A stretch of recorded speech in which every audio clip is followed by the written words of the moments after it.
Our thoughts are with the brave people of Ukraine. Sadly, what we have warned against for months has come to pass. Despite all calls on Russia to change course and tireless efforts to seek a diplomatic solution, peace on our continent has been shattered. We now have war in Europe on a scale and of a type we thought belonged to history. We have just finished a meeting of the North Atlantic Council to discuss the situation. The Council also addressed the request by Bulgaria, the Czech Republic, Estonia, Latvia, Lithuania, Poland, Romania and Slovakia to hold urgent consultations under Article 4 of the Washington Treaty. This is a grave moment for the security of Europe. Russia's unjustified and unprovoked attack on Ukraine is putting countless innocent lives at risk. With air and missile attacks, ground forces and special forces from multiple directions, targeting military infrastructure and major urban centers. This is a deliberate, cold-blooded and long-planned invasion. Despite its litany of lies, denials and disinformation, the Kremlin's intentions are clear for the world to see. Russia's leaders bear full responsibility for their reckless actions and the lives lost. NATO allies condemn Russia's invasion of Ukraine in the strongest possible terms. It is a blatant violation of international law, an act of aggression against a sovereign, independent and peaceful country, and a serious threat to Euro-Atlantic security. We call on Russia to immediately cease its military action, withdraw its forces from Ukraine, and choose diplomacy. We fully support Ukraine's sovereignty and territorial integrity, and Ukraine's right to self-defense. Russia is using force to try to rewrite history and deny Ukraine its free and independent path. NATO's core task is to protect and defend all allies. There must be no room for miscalculation or misunderstanding. An attack on one will be regarded as an attack on all. This is our collective security guarantee. Today, the North Atlantic Council decided to activate our defense plans at the request of our top military commander, General Todd Walters. This is a prudent and defensive step to protect and shield allied nations during this crisis. And it will enable us to deploy capabilities and forces, including the NATO response force, to where they are needed. In response to Russia's massive military build-up, we have already strengthened our collective defense, on land, at sea and in the air. In the last weeks, allies from North America and Europe have deployed thousands or more troops to the eastern part of the alliance and placed more on standby. We have over 100 jets at high alert, protecting our airspace, and more than 120 allied ships at sea from the high north to the Mediterranean. All this shows that our collective defence commitment, Article 5, is ironclad. We will continue to do whatever is necessary to shield the alliance from aggression. I have called a virtual summit of NATO leaders tomorrow to address the way forward. Russia is now facing severe costs and consequences imposed by the whole international community. The Kremlin's aim is to re-establish its sphere of influence. rip up the global rules that have kept us all safe for decades, and subvert the values that we hold dear. This is the new normal for our security. Peace cannot be taken for granted. Freedom and democracy are contested by authoritarian regimes, and strategic competition is on the rise. We must respond with renewed resolve and even stronger unity. North America and Europe together in NATO. We are an alliance of 30 democracies standing as one. We will protect our people and our values. Democracy will always prevail over autocracy. Freedom will always prevail over oppression. And then I'm ready to take your questions. We'll go to Interfax Ukraine. Thank you, Anna. Interfax Ukraine, Irina Sommer. Secretary General, we all know that NATO will not fight for Ukraine. But don't you think it's time for NATO to build anti-Putin coalition? Thank you. NATO stands in solidarity with Ukraine, and NATO allies are imposing severe costs on Russia for the reckless invasion of Ukraine. NATO allies, in close coordination with the European Union and other partners all over the world, are now imposing severe economic sanctions on Russia to demonstrate that we follow up on what we said, and that is that it will be a high price for Russia to pay. NATO allies have also over a long period of time provided support, practical support, military support to Ukraine, and helped them to build a much stronger, much better equipped, much better trained armed force today than the Ukraine had in 2014. And I would like to recognize the professionalism and the bravery of the Ukrainian men and women in uniform who are now standing up against the Russian invasion. So we continue to stand together, condemning the Russian full-scale invasion of Ukraine, and allies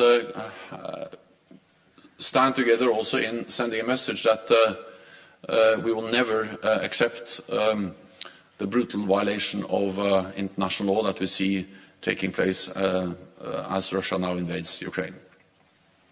We'll go to Bloomberg. Do you have any information that shows that NATO allies face a direct threat from Russia at the moment? And would NATO reconsider military intervention in Ukraine? Thank you. So NATO is the strongest alliance in history.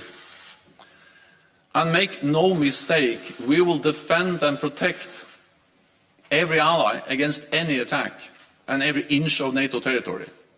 And that's the reason also we have increased our presence in the eastern part of the alliance with thousands of more troops, ships and planes over the last weeks. To send a very clear message that an attack on one ally will trigger the response from the whole alliance. And we do so not to provoke a conflict, but to prevent a conflict. What we do is defensive, it's prudent, it's measured, but it is necessary because we see the aggressive actions of Russia against Ukraine, and therefore allies also have to make sure that there is no room for any misunderstanding about that Russia can do anything like that against a NATO allied country. National Public Radio. Hi, thank you. Terry Schultz with NPR and DW. Mr. Secretary General, in the NAC statement, you say that we're deploying additional defensive land and air forces to the eastern part of the alliance, additional maritime assets, and increase the readiness of forces. Is this now today more forces being sent as a result of the fact that the invasion has now happened, or are you there referring to what has already been done as reinforcements? I understand SACOR will now have the ability to assemble the VJTF without coming back to the NAC for approval. And finally, are you still willing to sit down with President Putin or other representatives of the Russian government after this, or are you suspending your offer to hold talks on other issues and the NATO-Russia Council? Thank you. This invasion doesn't come as a surprise. We have warned against it for months. And sadly, what happened this morning during the night was something that Allied security and intelligence services have predicted for a long time. We have tried to prevent it by calling on Russia to engage in diplomatic efforts, by telling Russia that there will be severe costs, economic sanctions, if they invade Ukraine further.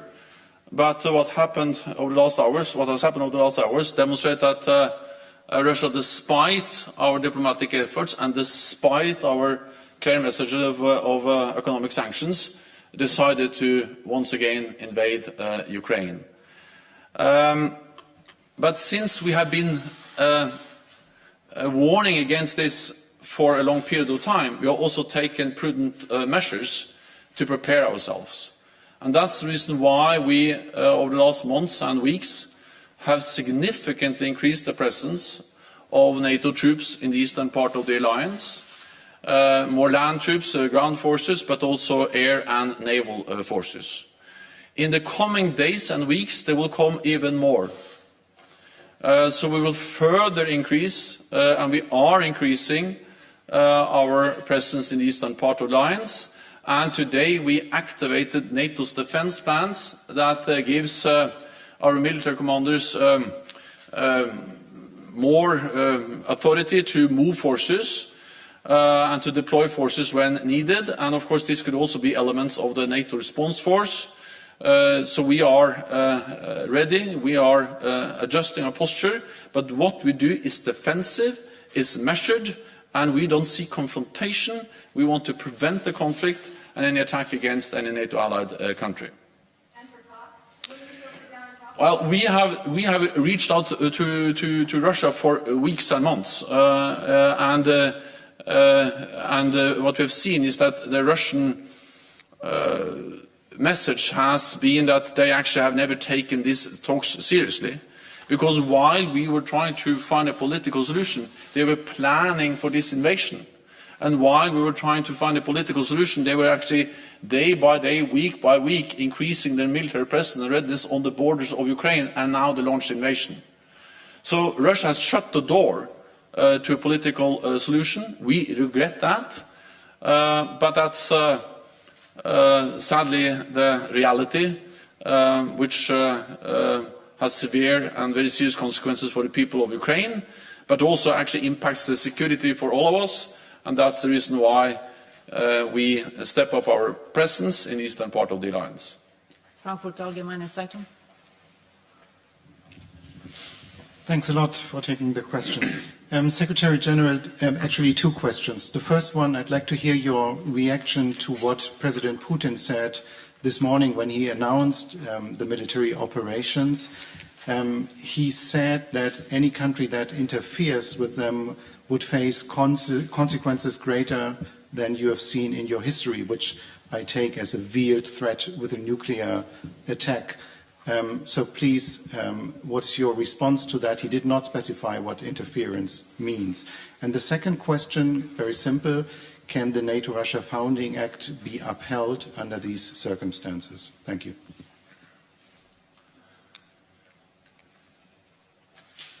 The threatening rhetoric by President Putin and the aggressive actions by Russia, of course, is the reason why we are saying that we are now faced with a new normal for our security. And we need to consult closely all allies, and we will also do that tomorrow when the leaders meet at the virtual summit. What does this mean for our longer-term relationship with Russia? How shall we continue to defend and protect allies in this new security reality? And how can we make sure that we uphold the values we believe in, freedom, democracy, faced with a more aggressive authoritarian regime in Moscow? A regime which is willing to openly contest our values and to threat and actually also use force to try to coerce other nations. So this will have some long-term effects.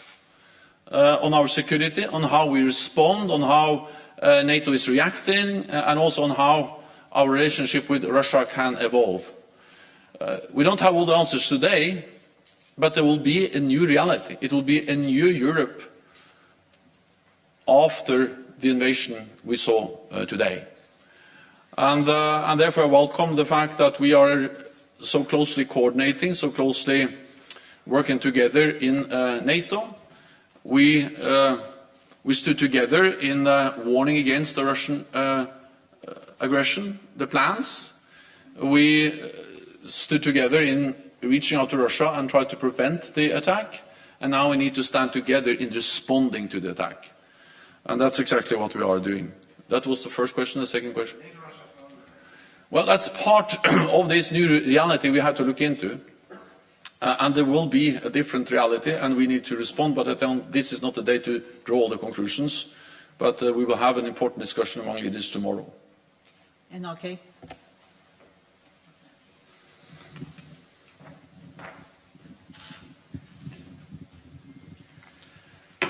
Thank you for the question.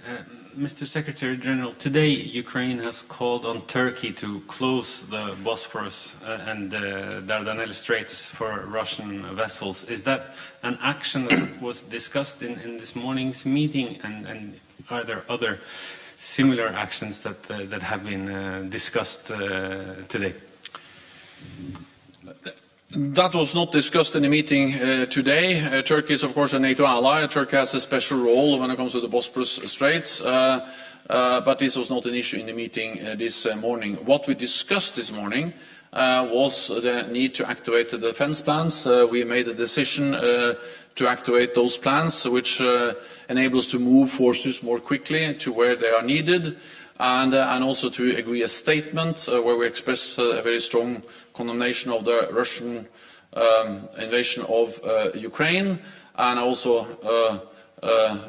announced that we are going to have a NATO summit, a virtual NATO summit tomorrow. Wall Street Journal. Dan Michaels, Wall Street Journal, thank you for the question. Could you talk a little bit more about the activation of the defense plans? What exactly does this change? And when was the last time this was done? Thank you. These plans are plans we have developed over the years to make sure that we have plans in place to react to crises like the crisis we are faced with now. And they are defensive plans, they are prudent plans, and they are plans that covers the whole east of our lines from the Barents Sea down to the Mediterranean, and they give our military commanders some more authorities within politically defined guidelines and frameworks to deploy forces where they deem it needed, and that's exactly what we have agreed today.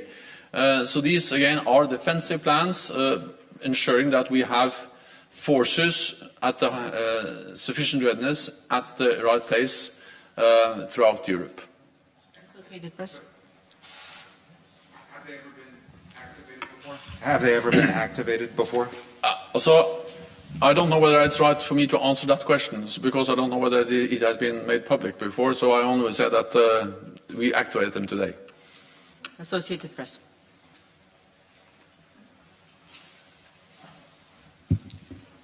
Hello, Mark Carlson, Associated Press. Is the NATO response force inside Ukraine right now? No, there are no NATO combat troops, no troops, NATO troops at all inside Ukraine. We have made it clear that we don't have any plans and any intention of deploying NATO troops to Ukraine. What we have made clear is that we have already increased, and we are increasing the presence of NATO troops in the eastern part of the alliance on NATO territory. Ukraine is a highly valued partner. We have supported Ukraine for many, many years. We helped them to build a more modern, capable armed force, military. We have helped them to train, equip, and in many different ways strengthen their armed forces. We help them with cyber defenses, NATO and NATO allies in different ways. but we don't have NATO troops in Ukraine, and we don't have any plans to send NATO troops into Ukraine. But we are there to protect and defend all NATO allies. So we support Ukraine. We provide absolute security guarantees for NATO allies. And we demonstrate that commitment by increasing the presence in the eastern part of the alliance. We'll try to take a couple of questions online before we come back to the press room. So we'll go to Steve Erlanger from New York Times. Thank you, Secretary General. Two quick questions. One, do you still have military deconfliction contacts with Russian forces today? Are those ongoing? And secondly, a lot of NATO countries are going to want to keep supplying weapons to Ukraine. Do you foresee this as a major risk of NATO-Russia conflict? And where else do you see risks of conflict now between Russia and NATO countries that could spill over into something worse? Thank you, sir. We have increased the presence in the eastern part of the alliance, and we have activated NATO defense plans today to make sure that we do not see any spillover to NATO territory. Because as long as Russia knows that an attack on a NATO ally will trigger a response from the whole alliance, they will not attack, because we are the strongest alliance in history. And as long as we stand together and make clear that we are committed by our collective defense commitments, that's the best way to prevent any attack, any spillover from the tragedy, the heinous attack we see in Ukraine, spillover onto any NATO allied country. The NATO allies have provided support to Ukraine in many different ways over the last years, especially since 2014. NATO has helped them with the cyber defenses. We have also helped them with some different trust funds for different activities, and then on top of that, and different capacity building measures help them to strengthen, including the naval forces and other elements of their armed forces. But then on top of what NATO has done as an alliance, NATO allies have also provided military equipment, including defensive weapons and other types of support training. It will be a national decision in what way allies continue to provide support. So that's for individual NATO allies to decide.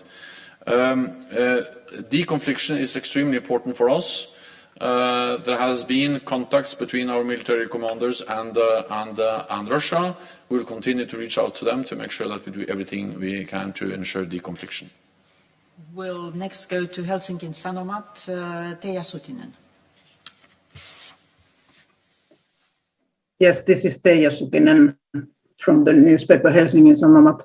What is your message to the partnership countries, Finland and Sweden, in this situation? At least in Finland, there's a discussion about the possible NATO membership, but is this realistic during a crisis? Thank you. Finland and Sweden are very close partners, and I have taken careful note of the very clear message, both from Finland and Sweden, that even though they don't apply for membership now, they strongly believe that NATO should not sign any kind of agreement with Russia based on what Russia has proposed for us, to sign a legally binding agreement ending any enlargement of NATO in the future. So I've seen that Sweden and Finland states that for them this is a question of self-determination, the sovereign right to choose their own path, and then potentially in the future also to apply for NATO membership. So for me, the very clear messages from Finland and Sweden just has underpinned how important it is that NATO allies do not compromise on core values, including the right for every nation to choose its own path, meaning whether it wants to belong to NATO or not belong to NATO. NATO respects those decisions, regardless if it's yes or no to joining NATO. we very much value the close partnership with Finland and Sweden. It's important for NATO, it's important for Finland and Sweden. I visited Finland and Sweden this fall together with North Atlantic Council, and we see how closely we work together, exercise together, increase our ability to operate together, interoperability, and we also have very close political consultations. And therefore, I have invited Sweden and Finland to the virtual summit tomorrow, the NATO summit tomorrow. So at the NATO summit tomorrow, we will have Sweden, Finland, and the two EU presidents present, showing in a way the very strong unity we demonstrate, transatlantic, NATO, and also close partners, EU, Finland, and Sweden. We'll go to Polish radio. Beata Płomecka, Polish Radio. If I may, follow-up question to Terry's question. When exactly this high readiness element of the NATO response force may be deployed? Is it up to the leaders if you convey the summit for tomorrow? Thank you. First of all, we have already deployed thousands of troops. And for instance, to Poland, there are more US forces, there are more forces from the United Kingdom, and there are also all the nations deploying more forces to Poland, and also to other countries in the eastern part of the alliance. More ships in the Baltic Sea, and more planes conducting air policing and protecting our airspace. So this is going on, and there will be more forces in the east of the alliance over the next days and weeks. Then that could include elements of the NATO response force, but the most important thing is not exactly which elements or which forces, but the most important thing for Poland, for the other allies in the eastern part of the alliance, is that there are more NATO forces in the east. And there is, and there will be even more NATO forces in the east in the coming days and weeks. Final question to TV2. Thank you for the question, Mrs. Sørsdal from TV2 Norway. Secretary General, you have received apparently very good intelligence in recent weeks. You have shared it, you have been open about it. Do you have any information of the Russian plans ahead?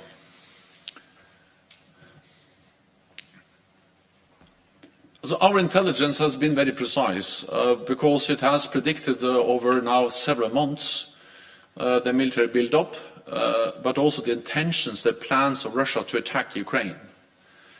But of course those plans could always be changed. And we continue to call on Russia to change its course and to not attack. And then we saw this morning that they attacked. And that was no surprise, because that was exactly what our intelligence services have predicted over several months. We have shared that intelligence to mainly try to prevent Russia from attacking. We have shared intelligence not only about the military build-up, but also about all the different attempts by Russia to create a pretext, stage situations that they can use as an excuse.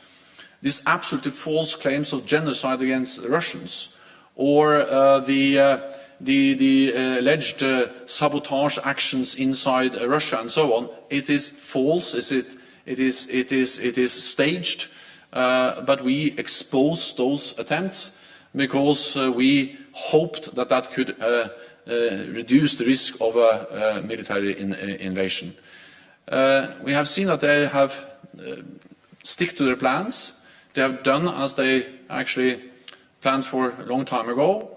And we need to understand that throughout all these weeks and months, when they said we're not only having plans, but they actually built up all these forces with one clear aim, and that was to invade Ukraine.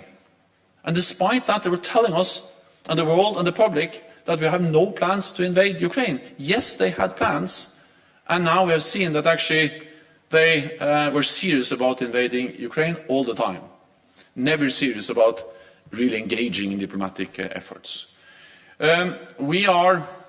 What we see now is a full-fledged invasion of Ukraine from multiple directions. We see air, land and naval forces taking part in those attacks. It's too early. We don't have a full damage assessment yet, but this is extremely serious. It's an attack on a peaceful, sovereign, independent nation, and it is a war of a type and a scale we actually thought was part of history in Europe, but now it's back in real, and it's imposing enormous suffering on innocent people in Ukraine. Thank you very much. This concludes this press conference. Thank you.